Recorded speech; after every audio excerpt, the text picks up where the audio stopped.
Bismillahirrahmanirrahim. Assalamualaikum warahmatullahi wabarakatuh.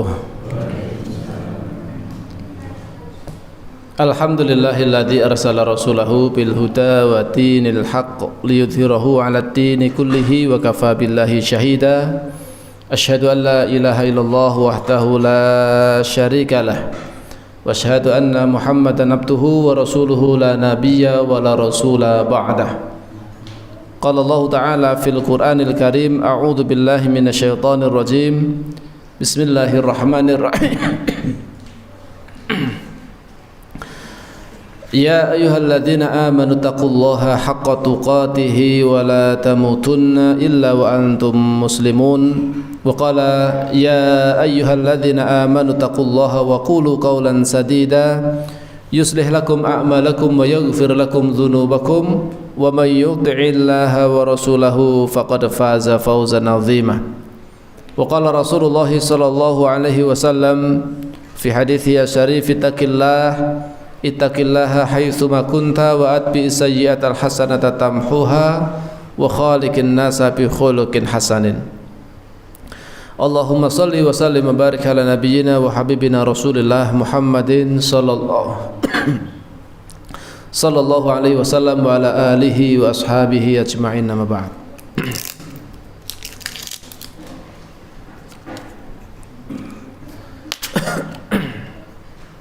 Bismillah.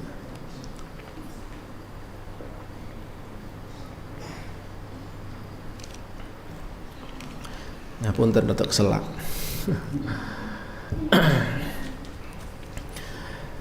Bapak Ibu yang dirahmati Allah Subhanahu wa taala, kita bersyukur alhamdulillah kesempatan sonten dalu menika kita sami tasih pinaringan kanugrahan lan kanikmatan saking Allah Subhanahu wa taala, nikmat ingkang paling agung nggih menika nikmat istiqomah anggenipun iman marang Allah Subhanahu wa taala. Katitik ing dalu menika kita sami dipun paringi gambil saged nindakaken napa ingkang dados dawuhipun Allah, nggih menika nindakaken salat maghrib kanthi berjamaah alhamdulillah, lan saged hadir wonten ing majelis ilmu, majelis ta'lim, majelis dzikir, majelis ingkang insyaallah saged damel menyuburkan iman kula lan panjenengan sami. Awit menapa? Awit wonten ing majelis menika dipun waosaken ayat-ayatipun Allah, dipun emotaken babagan kehidupan akhirat.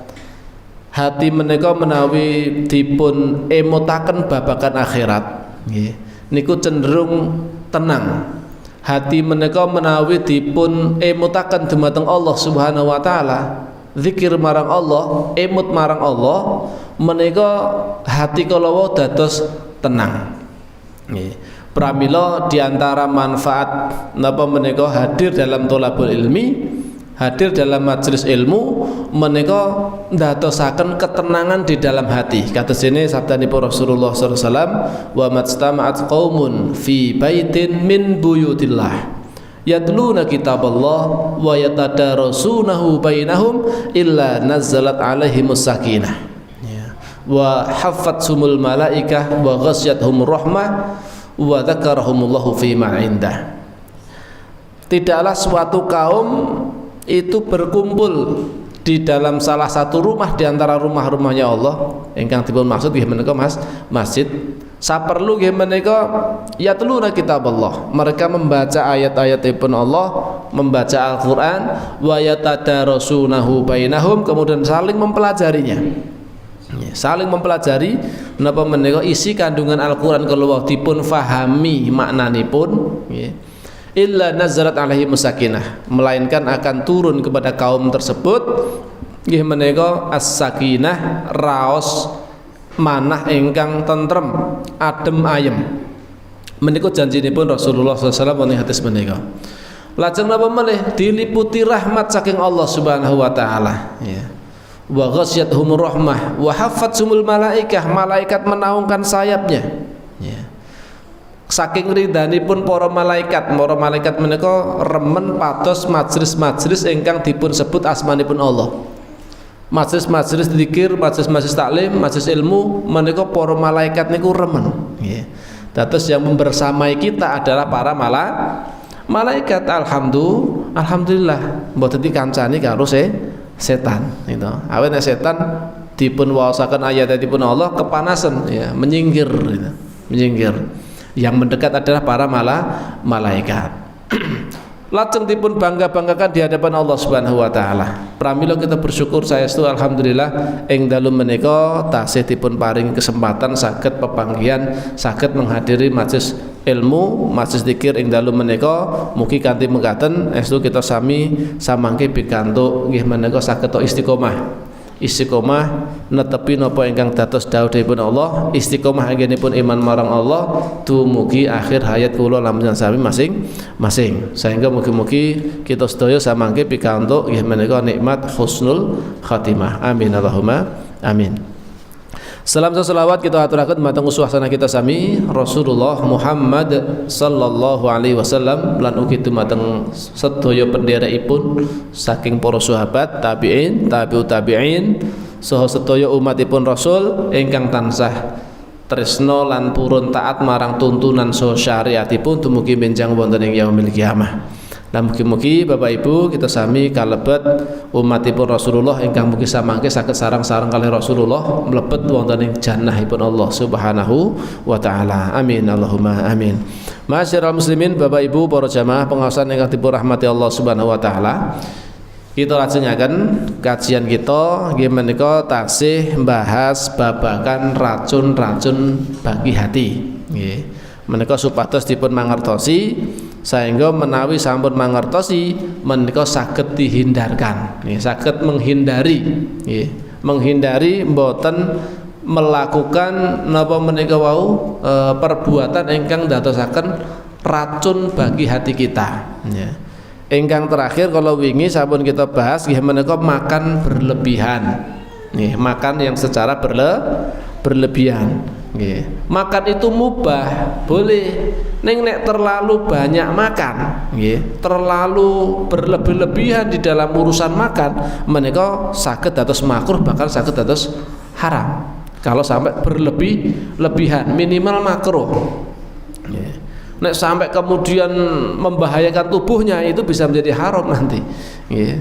Kalau sudah menurut penelitian dokter ya iki sampeyan niku nggadahi penyakit niki, jenengan ampun dahar sing niku, jenengan malah dahar sing niku. Ya niki berarti kan membahayakan diri sendiri gitu. Lah pripun kula nggih pengin kok sing tinggi pantangan kok sing enak-enak misalnya ngoten niku. Ya jenengan sabar. Nek niku sampun secara penelitian nek jenengan dahar konsumsi niku ndadosaken jenengan tambah parah sakite. Ya niku ndak boleh dimakan. Nih. Walaupun halal janipun bagi orang lain halal, nih bagi jenengan barangkali bisa makruh minimal itu ya. Atau bahkan bisa haram kalau kemudian itu betul-betul memang bisa menyebabkan kecelakaan bagi diri kita. Secara hukum napa menika kaidah napa menika usul fikih pun seperti itu. Walaupun mubah itu bisa menjadi makruh dan suatu saat nanti bisa menjadi haram dalam kondisi-kondisi tertentu. Lah menika termasuk yang dicela nggih menika makan berlebihan. Nggih. Kula rampungaken sekedhik materinipun menika. Nabi sallallahu alaihi wasallam menika sering mengalami kelaparan. Nggih. Meskipun hal itu ya memang pada waktu itu sulit makanan. Nggih. Agak sulit makanan, ya maka kemudian makanan itu menjadi hal yang tidak setiap saat ada. Ya. Napa melih Rasulullah SAW nalika dipun boikot wonten ing lembah napa menika Abu Thalib menika Syekh Abu Thalib 3 tahun niku Rasulullah namanya daharipun daun-daunan. Ya. Pun mboten nate dahar gandum, mboten nate dahar daging, nggih, daun-daunan 3 tahun, Pak. Nggih. Karena diboikot itu pemboikotan ya, Bani Hashim diboikot kali tiang-tiang musyrikin Quraisy selama 3 tahun ya, di Syekh Abu Thalib nika. Dan selanjutnya Rasulullah sampai meninggal pun itu Rasulullah dipunjerosaken kalian Ibunda Aisyah ndak pernah kenyang selama 3 hari berturut-turut. Ateges berarti Rasulullah menika senantiasa napa menika tidak pernah beliau itu kenyang kok 3 hari saya berturut-turut kenyang terus, nggak pernah. Ya, suatu saat mesti hari ini adalah mungkin lapar, besok ada makanan kenyang, kemudian lapar lagi dan seterusnya. Intinya pun keluarga Rasulullah Muhammad SAW itu ya, tidak pernah kenyang dengan roti dari gandum selama 3 malam berturut-turut semenjak datang di Madinah sampai beliau wafat. Ya. Padahal sejatosipun menawi beliau menginginkan kemewahan dunia, kenikmatan dunia itu sangat mudah. Ya. Awit bagianipun Rasulullah dalam harta ghanimah niku bagianipun Rasul 1/5 khumus. 1/5 menika berarti 20% dari total harta ghanimah. Nggih.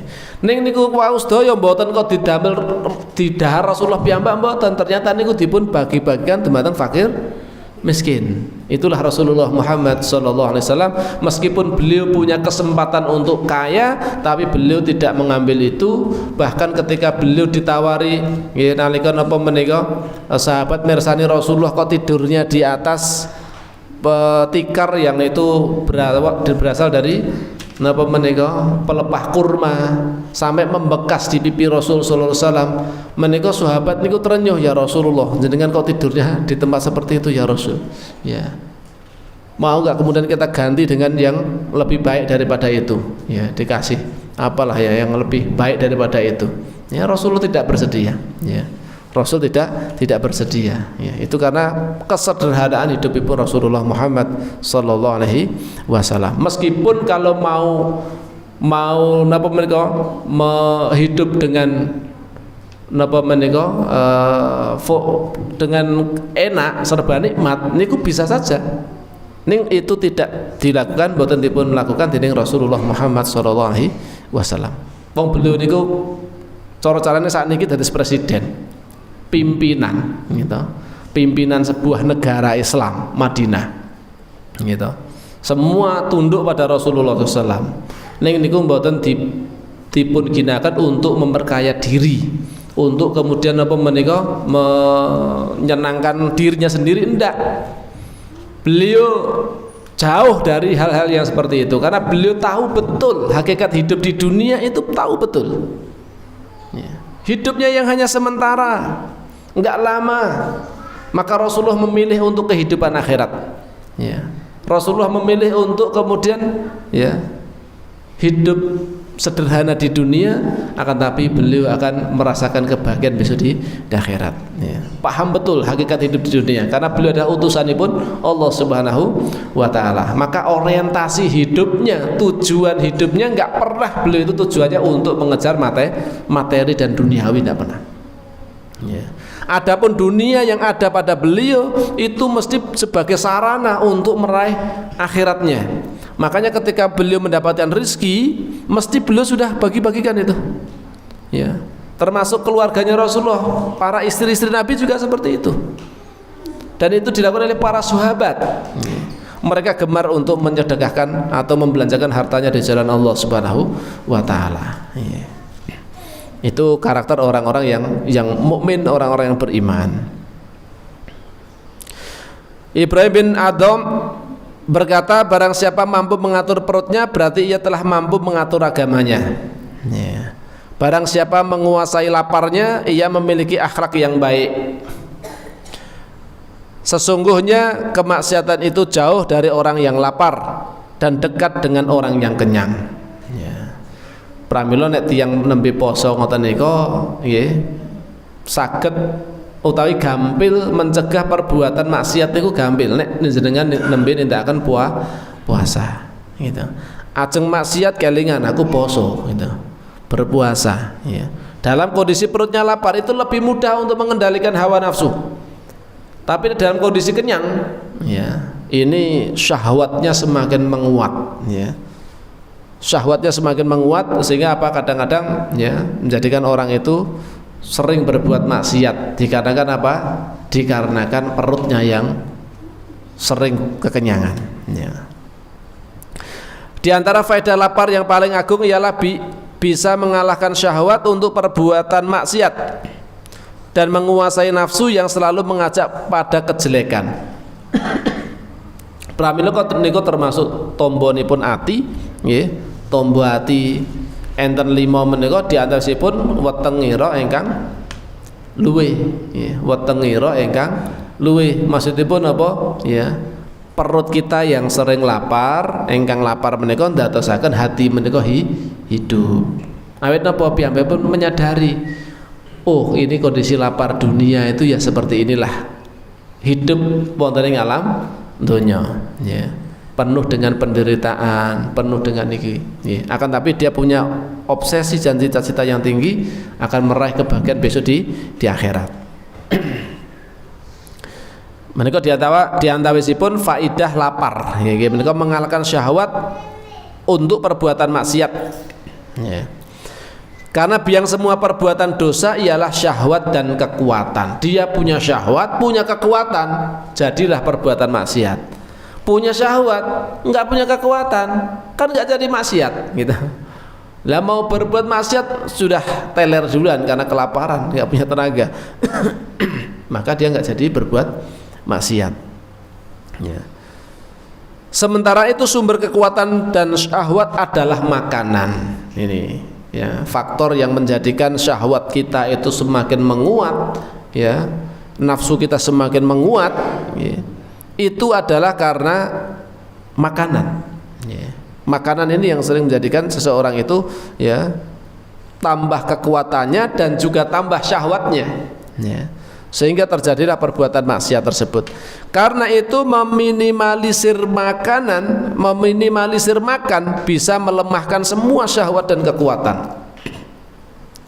Sesungguhnya kunci semua kebahagiaan seseorang ialah bermuara pada pengekangan terhadap nafsunya. Nek jenengan bisa mengendalikan hawa nafsu, maka itulah sumber kebahagiaan hati. Nek jenengan memperturutkan hawa nafsu terus, keinginan hati itu jenengan turuti terus, ya. Padahal bertentangan kalian syariat, jenengan turuti terus, maka itu sesungguhnya menyebabkan hatinya sengsara, ya. Tambah sengsara, bukan merasakan kebahagiaan hidup, tapi sengsara, ya. Sedangkan kesengsaraannya karena ia dikuasai nafsunya tadi itu, ya. Jadi kunci bahagia itu adalah bermuara pada pengekangan terhadap nafsu. Nek jenengan bisa mengendalikan nafsu, jenengan bisa bahagia ini hatinya, tenang, tentram, damai. Tapi kalau napa menika tidak bisa menguasai atau mengendalikan hawa nafsu, justru nafsu jenengan yang lebih berkuasa, maka sesungguhnya itulah penyebab kesengsaraan bagi hati. Yeah. Hal ini seperti halnya yang jenengan yang tidak bisa menjinakkan binatang kecuali dengan melaparkannya, karena bila binatang tadi kenyang ia menjadi kuat, lari dan tidak terkendali. Demikian pula dengan nafsu. Ini gambaranipun. Nggih, jenengan nek menjinakkan binatang, nggih, nek dia dalam kondisi kenyang, Pak, itu jenengan sulit mengendalikan. Nggih, sapine bedal, tenagane kuat. Niku angel jenengan kendalikan. Tapi kalau dalam kondisi yang lapar, tenaganya sudah melemah, itu lebih mudah untuk kita jinakkan. Demikian pula dengan hawa nafsu juga seperti itu. Luqman pernah berkata kepada anaknya, "Wahai anakku, jika lambung penuh dengan makanan, maka pikiran akan tidur." Gitu. Kalau lambung kita itu penuh dengan makanan, maka pikiran kita akan tidur, hikmah akan bisu, dan semua anggota tubuh berhenti dari aktivitas ibadah. Itu yang masalahnya. Kenapa? Akhirnya menjadi ngantuk dan akhirnya tidur. Setelah tidur, aktivitas ibadah kita akhirnya terganggu, gitu. Akhirnya berkurang. Karena apa? Karena berhenti dari aktivitas tadi. Kenapa kok begitu? Karena ketidur, gitu ya. Pikiran kita akan tidur, hikmah kita akan bisu, dan semua anggota tubuh berhenti dari aktivitas ibadah. Itu dampak dari makan terlalu kekenyangan. Pramila nek prinsip makan itu Bapak Ibu, jenengan nek dahar ngoten sedinten ping pinten, Pak? Ping kalih napa ping 3? Ping kalih, Mbak. Nggih, Mbak ping kalih. Enten sing ping 3. Apakah harus 3 kali? Nah, zaman riyen kan didesain ngoten nggih. Dalam pola pikir kita makan itu pokoknya sedina kudu ping 3. Sarapan, makan siang, makan malam. gitu. Lagi gitu tambah meneh kok cek apa neh gitu. Nggih, ngemil barang lah kan. Padahal prinsip dalam Islam itu tidak ada ketentuan makan harus sehari tiga kali. Ya, prinsipnya dalam Rasulullah dalam makan itu ya, beliau makan itu ketika lapar ya, dan berhenti makan sebelum kenyang. Pramila niku ndadosaken Rasulullah itu nggak pernah sakit, hidupnya sehat. Awet napa? Perutnya nggak kemudian penuh terus ya. Kalau penuh terus akhirnya mendadak apa Pak? Ini organ dalam kita itu bekerjanya ekstra ya, terus itu ya. Tapi kalau kita makan itu memang kalau pas kita butuh makan karena kondisi lapar kita makan ya, itu akan menjadikan sehat gitu. Tapi kalau terlalu sering makan ya, itu yang menjadikan masalah ya, masalah dalam tubuh kita. Pramila nggih, nek kula piyambak nggih niku wau tidak harus 3 kali makan itu sehari ya. Tapi nek santri ya nggak bisa Pak, nek santri ya kudu ping 3. Kawit napa jatahe pun nggih ping 3 kali nek santri gitu. Ya sarapan pagi, kemudian siang juga sudah mulai siapkan makan, malam pun juga makan. Ya. Nek kula seringipun 2 kali makan. Ya, 2 kali. 2 kali itu sudah cukup bagi saya. Ya. Pun cukup untuk kemudian napa menika bisa beraktivitas untuk ibadah segala macamnya itu terasanya lebih ringan nggih. Nek kudu ping 3 iki kitane nggih, napa meneh dalu masih makan lagi malam, ini ba'da isya masih makan itu nggih, sebetulnya secara kesehatan kurang baik sebetulnya gitu. Tapi nek cuma sesekali ya tidak apa-apa, tapi nek sering setiap hari malam itu mesti makan terus, ini sebetulnya secara kesehatan kurang baik. Ya pada intinya jenengan ketika lapar makan. Ya. Kalau bisa menahan sebelum kenyang jenengan sudah berhenti itu bagus. Ya. Cuman kadang-kadang nafsu kita itu sulit untuk kita kendalikan. Apalagi makanannya enak. Gitu. Panganannya enak, prasmanan serba kon milih, gitu kan? Resepsi, prasmanan, kon milih panganannya lawe enak-enak kabeh. Dikompliti gitu, kompliti kabeh. Ya, akhirnya jadi kenyang gitu. Kalau itu hanya cuma sekali 2 kali atau les nggak sering, aktivitas nggak sering, nggak apa-apa ya, pas wali mantok mungkin gitu ya, seperti itu ya, kenyang betul sampai kenyang betul, itu cuma sesekali nggak apa-apa. Tapi kalau itu sering setiap harinya nggak gitu, diisi perutnya diisi penuh terus, full tank terus, ini membahayakan bagi kesehatan kita. Nanti akan timbul banyak penyakit-penyakit itu undernya saking makanan itu. Dari wadah yang diisi penuh itu kan wadah yang paling bahaya, yang apabila diisi penuh itu adalah ya perut itu yang paling bahaya ya, diisi paling penuh maka itu akan membahayakan, yaitu adalah perut kita itu. Maka ya kalau prinsipnya dalam Islam itu sebetulnya sepertiga itu adalah untuk makanan, sepertiganya untuk air, dan sepertiga sisakan untuk udara ya. Jangan sampai kemudian full makanan semua, ya itu bahaya. Atau full makanan dan minuman sehingga ruang udaranya enggak tersisa, sehingga kontraksi sedikit perutnya akan keluar itu nanti. Ya akan keluar kembali, ya kan, minumannya atau makanannya akan keluar kembali, muntah kembali lagi. Sampai seperti itu membahayakan untuk kesehatan kita.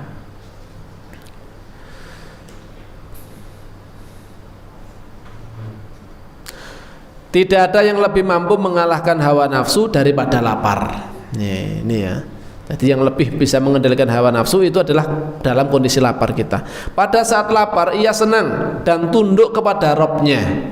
Pramila nek tiyang niku sedang berpuasa, dia lebih senang untuk kemudian taat tunduk pada Allah Subhanahu wa taala, ibadah pada Allah Subhanahu wa taala. Serta tetap di atas kelemahan dan ketundukannya, yaitu ketika tipu dayanya tumpul karena meninggalkan makanan dan dunia menjadi gelap karena seteguk minuman yang ia tahan ya. Maka selama manusia tak bisa memandang kehinaan dan kelemahan dirinya, ia tidak akan bisa melihat kemuliaan dan keperkasaan Robnya. Ini manfaatnya pun dari kita itu merasa lemah, merasa butuh dengan Allah Subhanahu wa taala. Ya, sehingga Allah sajalah yang maha mulia, Allah sajalah yang maha besar, Allah sajalah yang maha berkuasa dan seterusnya. Kita ini adalah hanyalah hamba yang lemah, hamba yang betul-betul butuh kepada Allah Subhanahu wa taala. Maka prinsip dalam ibadah itu at-tadzallul. At-tadzallul itu menundukkan, merendahkan diri kita serendah-rendahnya di hadapan Allah Subhanahu wa taala. Ya. Kalau kita ibadah kepada Allah kok kita merasa tinggi, ya itu berarti ada kesombongan dalam hati kita. Ya. Allah mboten remen dumateng tiang-tiang ingkang meninggikan hatinya. Pramila nalika kula sami menika nindakaken salat, itu kan bentuk ketundukan, ketawaduan kita kepada Allah Subhanahu wa taala. Bahkan kita rela untuk meletakkan wajah kita, kepala kita sejajar dengan kaki kita. Itu hanya terjadi pada saat ketika kita melaksanakan sujud kepada Allah Subhanahu wa taala. Sejajar dengan kaki kita. Kepala, muka kita sejajar dengan kaki kita, ada di bawah semuanya. Ya. Ini bukti bahwa kita menundukkan diri kita kepada Allah, dan Allah lah yang hanya yang maha tinggi. Subhana rabbiyal a'la. Maha suci Allah, ya. Allah lah yang maha tinggi. Ya. Niku tadzallul, mak pramila ibadah menika dengan menghambakan atau menghinakan diri kita. Ya. Nah, ketika dalam kondisi kita lapar, itu kan sangat mudah. Ya, kita menunduk kepada Allah. Ya, kita betul-betul merasa butuh kepada Allah Subhanahu wa taala. Kalau dalam kondisi kenyang, Pak, dalam kondisi kenyang ini kadang-kadang perasaan untuk semakin tunduk itu agak berkurang, ya. Kurang. Karena apa? Dalam dirinya merasa kenyang, merasa sudah cukup gitu loh. Ya.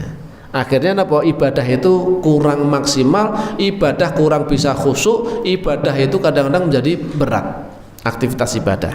Niku dampak buruk dari apa? Banyak makanan.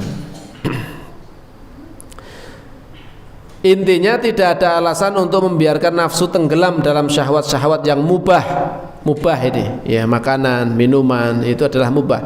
Bagaimanapun keadaannya, sejauh mana seorang hamba memenuhi syahwat, dikhawatirkan kelak pada hari kiamat dikatakan kepada mereka, kalian hilangkan kebaikan-kebaikan kalian di dunia dan kalian bersenang-senang di dalamnya.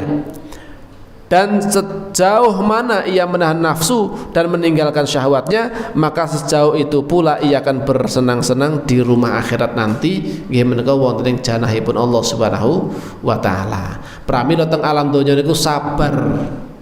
Nggih. Sawetawis, nggih. Sabar sawuntara, nggih niku namung sediluk di dunia menika, nggih. Kemudian kita tahan nanti untuk kemudian kita bersenang-senang besok di akhirat. Ya, dengan apa? Menahan nafsu, menahan hawa nafsu. Dengan cara apa? Melemahkan hawa nafsu dengan cara memperbanyaklah lapar, alias tidak terlalu sering mengalami kekenyangan. Ya. Niku diantawisipun racun hati, ya, ingkang berbahaya nggih menika terlalu banyak makan berlebihan. Yang berikutnya, Bapak Ibu yang dirahmati Allah Subhanahu wa taala, racun bagi hati yang berikutnya dalam kitab menika berarti ingkang terakhir mengke nggih, sadèrèngipun mengke faktor dan menu penghidup hati. Nggih menika tidur berlebihan, nggih, terlalu banyak tidur, nggih. Terlalu banyak tidur niku nggih mboten sae, nggih. Jenengan ate ngraosaken mbok bilih ya jaman nem-nemane riyin ta pripun pas poso ngoten niku kan kadang-kadang nggih tidurnya itu diperbanyak, siang hari tidur turu wae ben lali posone, ben ra krasa ngeleh turu wae. Penak mboten Pak? Ora kepenak. Nang awak niku nek kakean turu nggih rasane nggih mboten penak. Ngoten Pak nggih. Mboten keskeco nggih, kebanyakan tidur itu enggak baik. Dan itu bisa mematikan hati. Kebanyakan tidur gitu. Akhirnya nopo? Kebanyakan tidur menjadikan hatinya juga ikut tidur, ya. Dan akhirnya nopo? Terhalang dari banyak aktivitas ibadah dumateng Allah Subhanahu wa taala. Tidur yang berlebihan bisa mematikan hati, menjadikan badannya berat, menyia-nyiakan waktu, serta menyebabkan sering lalai dan malas. Ya. Pramila orang-orang yang sukses itu ya rata-rata mereka tidurnya tidak terlalu banyak. Malam hari mereka sudah bangun, gitu. Sebelum subuh mereka sudah bangun aktivitasnya. Ba'da subuh pun mereka tidak kembali tidur lagi. Mereka gunakan aktivitas dengan sebaik-baiknya. Nah, tidurnya nanti kalau sudah siang, ya, qailulah, tidurnya pun hanya sebentar. Itu Rasulullah itu, hanya beberapa menit lah, ya, untuk menghilangkan kantuk. Itu cukup, ya, qailulah. Dan Rasulullah sering melaksanakan qailulah, tidur siang. Itu hanya sebentar, ya. Jangan tidurnya terlalu panjang, bar duhur turu sampai ngasar. Itu kebanyakan. Ya, cukup setengah jam itu sebetulnya sudah cukup. Ya, setengah jam kalau itu tidur yang apa menikah, tidurnya yang nyenyak, tidur yang apa menikah istilahnya pun yang berkualitas, itu cukup untuk kemudian mengembalikan, memulihkan kekuatan, kemudian juga pikirnya juga akan semakin apa menikah pulih kembali, ya, tidak lelah. Dan akhirnya pun apa? Tujuanipun qailulah tidur siang menika supados dalunipun mengke saged bangun. Pramila jenengan nek misalipun tidur siang, ada kesempatan tidur siang, bagi yang memungkinkan tidur siang itu laksanakan tidur siang. Awet Rasul nggih melaksanakan tidur siang. Supados napa niatipun? Supados dalunipun niku saged bangun di malam hari untuk melaksanakan sholat tahajud.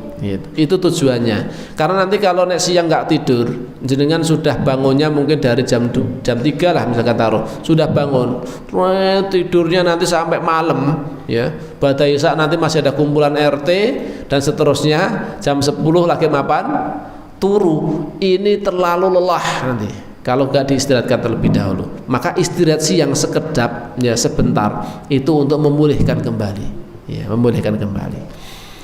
Nah, yang dicela di sini adalah terlalu banyak tidur, ya, berlebihan dalam tidur. Ini menjadikan orang itu malas, ya.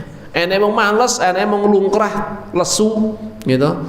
Kon nyambut gawe wegah, emang pengen turu. Nek ngoten niku kinten-kinten alamat sukses napa mboten Pak? Ya, enggak sukses hidupnya. Orang sukses itu ya dia penuh semangat, ya. Semangat bekerja, semangat beribadah, itu sukses dunia, sukses akhirat, ya. Tapi turu terus, ya. Joko lelur, ya, Joko lelur kemul sarung, ya. Akhirnya pun ya kelular kelulur keluntrak keluntruk mboten gak ada semangat, ya. Urip nang donya kok kita ora semangat, ya. Menuntut napa menika pados donyane nggih ora semangat, golek go akhirate ya ora semangat, niku dicela sekali, ya. Sahabat Umar bin Khattab niku nate negur seorang pemuda ingkang jalanipun kluntrak keluntruk kaya wong kaliran niku. kaya ora ditenaga niku. Yeah. Maka dibentak sama Umar bin Khattab, "Wahai pemuda, tegaklah kamu berdiri ini. Tegaklah berdiri. Jangan seperti itu kamu berjalan." Yeah.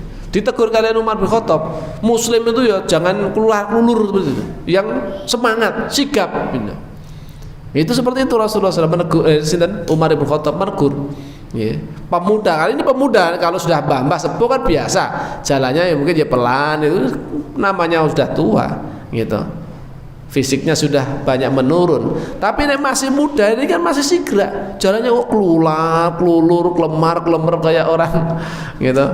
Nek mbah dhisik kayak tumo kathok. Kelulur kayak tumo kathok. Alis napa? Gremet-gremet sing mboten randang di gawe gitu.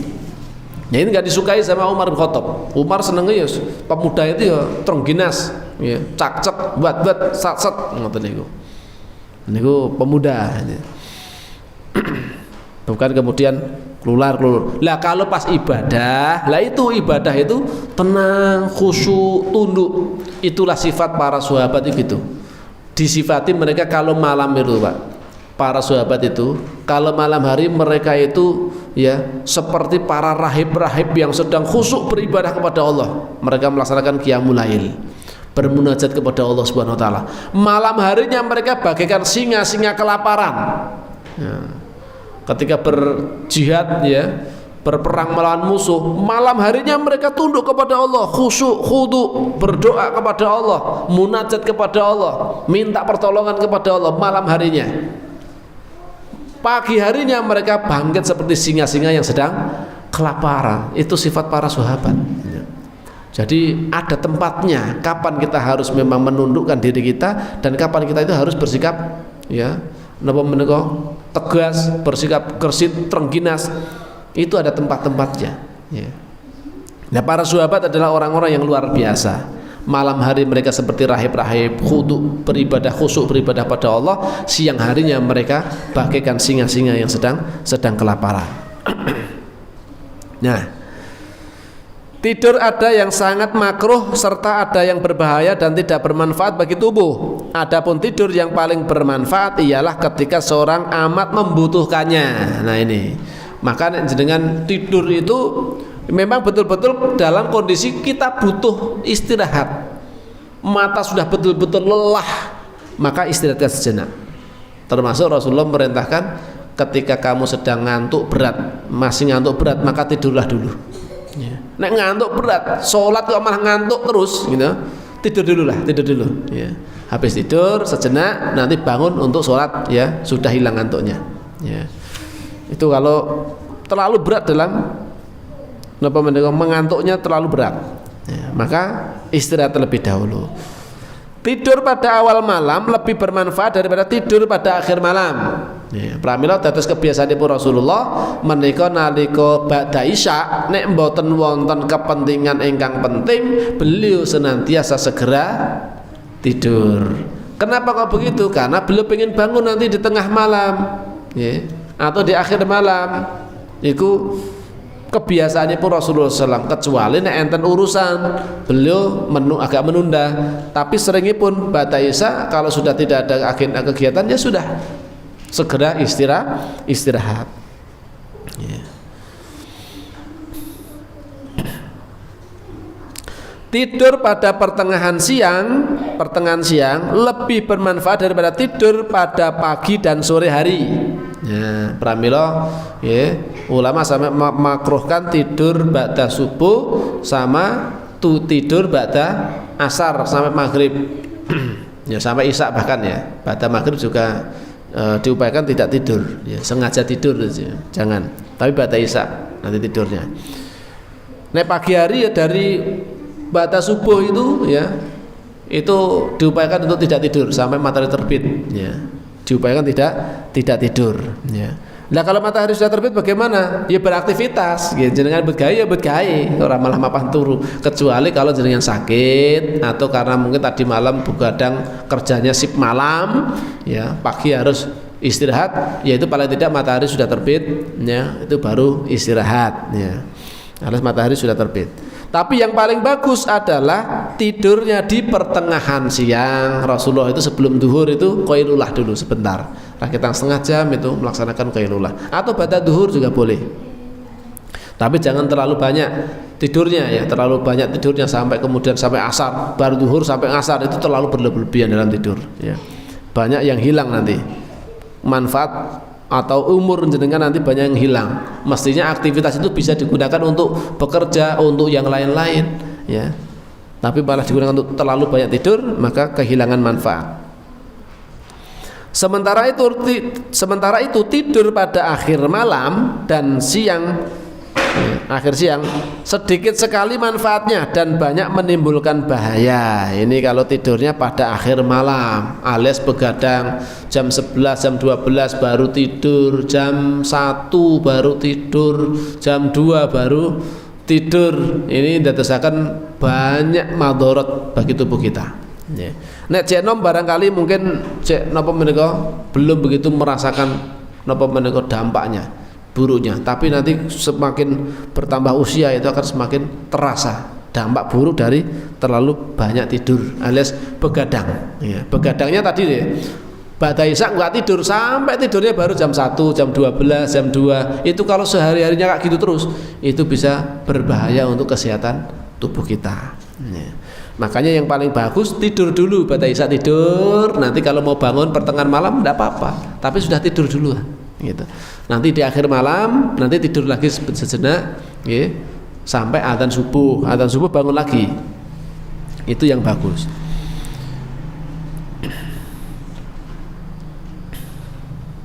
Terlebih lagi tidur sesudah sholat asar dan awal siang, kecuali bagi orang yang begadang malamnya, ya. Tadi tidur pagi dan tidur ba'da asar itu makruh, ya. Makanya di pondok pesantren, ya, santri dilarang untuk tidur ba'da subuh, ya. Maka ba'da subuh harus ada kegiatan-kegiatan, entah itu halaqah tahfidz, entah itu tilawatul Quran atau yang lain-lain, ya. Jadi tidak ada istilahnya tidur pagi, ya. Adanya nanti siang. Nah, tidur di antara waktu sholat subuh dan terbitnya matahari itu makruh hukumnya. Sebab itu ialah waktu yang amat berharga dan waktu untuk memulai aktivitas, ya.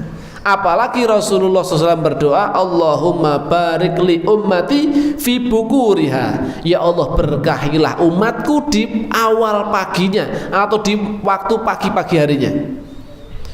Lah kita didoakan kalian Rasulullah, Allahumma barik li ummati fi bukuriha, di waktu paginya itu mendapatkan keberkahan, malah turunnya berkah kita malah tidur. Nah kan berarti kan kehilangan keberkahan itu. Pramila ulama memakruhkan tidur pagi ba'da subuh itu dimakruhkan, ya. Karena itu akan menghilangkan keberkahan tadi itu. Turunnya berkah malah tidur, nggak kebagian berkah jadinya, ya. Menurut para ahli ibadah, waktu tersebut memiliki keistimewaan yang agung, sehingga andaikan mereka berjalan sepanjang malam, mereka tidak berhenti pada waktu tersebut sampai matahari terbit, karena waktu antara subuh dan terbitnya matahari ialah permulaan dan kunci-kunci siang, waktu turunnya rizki, memeroleh bagian dan tersebarnya berkah itu antara subuh sampai terbit matahari. Pramila jenengan berusaha nek pripun carane tetep ditahan-tahan. Bahkan sampai ketika mungkin malam itu berjalan mungkin syiah untuk apa malam hari. Itu enggak berhenti kecuali sudah sampai nanti ya waktu subuhnya itu. Waktu subuh kemudian apa? Lanjutkan ibadah, habis itu napa mereka tidak tidur sampai matahari terbit. Kalau mau istirahatnya nanti kalau sudah matahari terbit itu baru tidur, ya, baru istirahat kalau seperti itu, gitu.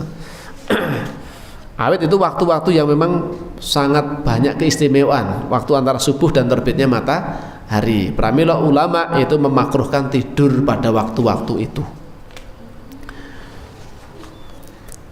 Darinya siang itu beranjak dan semua ketetapan sebelumnya ditarik dan digantikan pada waktu tersebut, ya. Karena itu seyogianya tidur pada waktu tersebut ialah karena memang sangat membutuhkan, jenengan pas sakit atau yang lainnya, ya, itu monggo lah. Tapi kalau nggak ada uzur, nggak ada sakit, bukan karena tadi malamnya begadang dan seterusnya, itu baiknya waktu itu adalah tidak digunakan untuk tidur. Jelasnya waktu yang paling ideal dan bermanfaat untuk tidur ialah separuh malam yang pertama. Separuh malam yang pertama berarti ba'da isya itu nanti kalau misalkan satu malam itu dihitunglah misalkan 9 jam, ya, berarti 4,5 jamnya jenengan digunakan untuk tidur, ya. Itu waktu idealnya untuk tidur, ya. Sekitar 4,5 jam sampai 5 jam lah jenengan tidur itu, waktu-waktu itu sudah cukup, ya. Waktu segitu itu sudah mencukupi. Apalagi siang hari sampun istirahat siang, itu sudah mencukupi nanti, tidak terlalu ngantuk, tidak terlalu lelah, ya. Dan 1/6-nya yang terakhir selama kurang lebih 8 jam, ya, kurang lebih kalau di total semuanya itu 8 jam ini sampai siangnya juga. Inilah tidur yang paling ideal menurut para dokter. Sementara menambahi atau menguranginya bisa berpengaruh besar pada tabiat-tabiatnya. Tapi kita sering mendengar para ulama itu tidur nggak sampai 8 jam, Pak. Tidurnya kurang dari itu. Karena apa? Sibuk aktivitas untuk tholabul ilmi, sibuk aktivitas untuk menulis apa itu ilmu dan seterusnya. sehingga tidur mereka itu sedikit sekali. Bahkan ada yang cuma 4 jam tidurnya, ada yang cuma 5 jam, ya. Bahkan ada yang 3 jam tidurnya, ya. Itu karena memang mereka fokus serius terhadap ilmu. Yang seperti itu, ya, tidak mengapa. Tapi kalau jenengan begadang, ya, waktunya digunakan hanya untuk yang sia-sia, maka itu yang dicela, ya. Nggak ada manfaatnya masalahnya, ya. Maka kalau kita yang mungkin awam ini, kita sama-sama orang yang awam, bukan ulama sebagaimana ulama-ulama dahulu, ya, maka ya malam itu ketika memang tidak ada aktivitas yang sangat penting, kita gunakan untuk istirahat, tidur, ya. Itu lebih bermanfaat dan bermaslahat untuk tubuh kita, untuk kesehatan kita. Di antara tidur yang tidak bermanfaat lainnya ialah tidur pada awal malam setelah matahari terbenam. Ini ba'da maghrib, ini ya. Ba'da asar, ba'da maghrib, itu waktu-waktu juga yang termasuk makruh untuk tidur. Itu bisa menghilangkan akal kita, itu menjadi seperti junun, kena penyakit junun, gampang pikun, Pak. Jangan era pengen ndang pikun, jangan sekali-kali sering tidur atau membiasakan tidur ba'da asar atau ba'da maghrib. Ini ku ndadosaken jenengan mari ndang pikun ya. Maka dihindari, yang seperti itu dihindari untuk tidak, kecuali gini kok, kecuali jangan terpaksa harus tidur, lelah betul, capek betul, apa menika memang betul-betul butuh istirahat, nah itu baru ya silahkan, tapi jangan terlalu sering. Kalau menjadi kebiasaan kayak gitu terus, ya ini yang jadi masalah, jadi bahaya itu nanti, ya mempengaruhi ini Pak, akal kita terpengaruh. Rasulullah SAW juga membencinya itu, benci dengan perbuatan seperti itu. Dengan demikian, tidur pada permulaan malam setelah matahari tenggelam ialah makruh secara syar'i dan tabiat. Banyak tidur itu menyanyiakan umur, melewatkan sholat tahajud maksudnya, membuat bodoh tabiat dan mengeraskan hati. Usia ialah mutiara yang paling berharga, waktu maksudnya ya. Ia adalah modal utama seorang hamba untuk berdagang dengan waktu. Waktunya gunakan apa? Untuk taklim. Waktunya untuk apa? Untuk sholat tahajud. Waktunya untuk apa? Sholat duha. Waktunya untuk apa? Tilawatul Quran baca subuh. Ya. Waktunya untuk apa? Untuk baca Quran atau maksurat baca asar dan seterusnya. Waktu digunakan sebaik-baiknya. Inilah ya modal utama kita untuk memperbanyak pundi-pundi ibadah kita kepada Allah Subhanahu wa taala. Saya selesaikan sedikit lagi ya, biar selesai sekalian.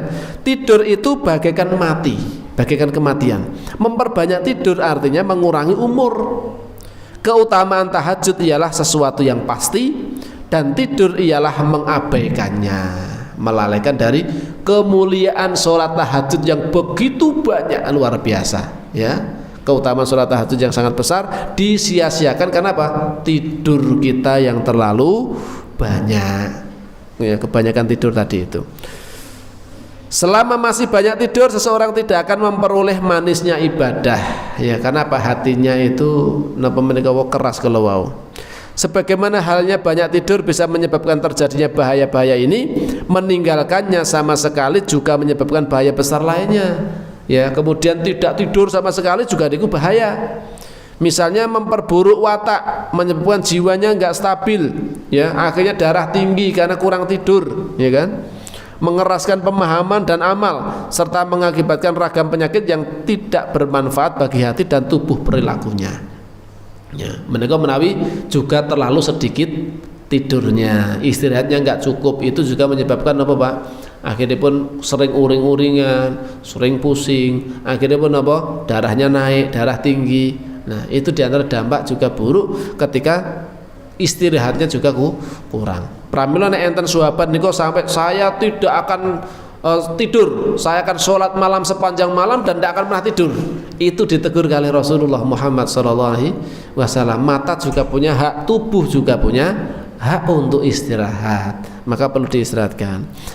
Maka hanya dengan keseimbangan alam bisa berjalan dengan baik. Barang siapa berpegang pada semua itu, ia telah mengambil bagian dari banyak kebaikan. Hanya Allah lah tempat kita memohon pertolongan. Pramila dipun seimbangaken antawisipun kebutuhan kita untuk istirahat dengan kebutuhan kita untuk ibadah kepada Allah Subhanahu wa taala. Itu seimbang. Jadi tidak terlalu kurang tidurnya, juga tidak terlalu banyak atau berlebihan di dalam tidur ya, antara 6 jam sampai 8 jam sudah mencukupi lah ya, 6 jam ya, itu sudah mencukupi 6 jam, 7 jam, 8 jam di antara itulah ya.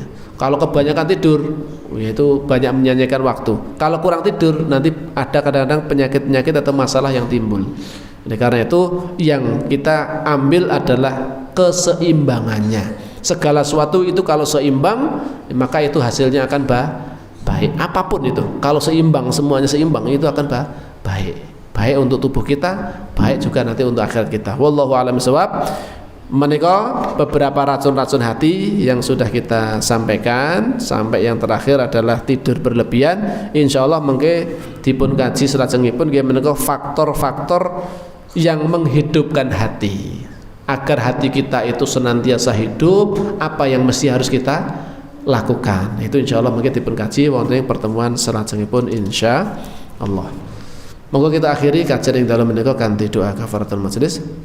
Subhanakallahumma wa bihamdika asyhadu an la ilaha illa anta astaghfiruka wa atubu ilaik. Assalamualaikum warahmatullahi wabarakatuh.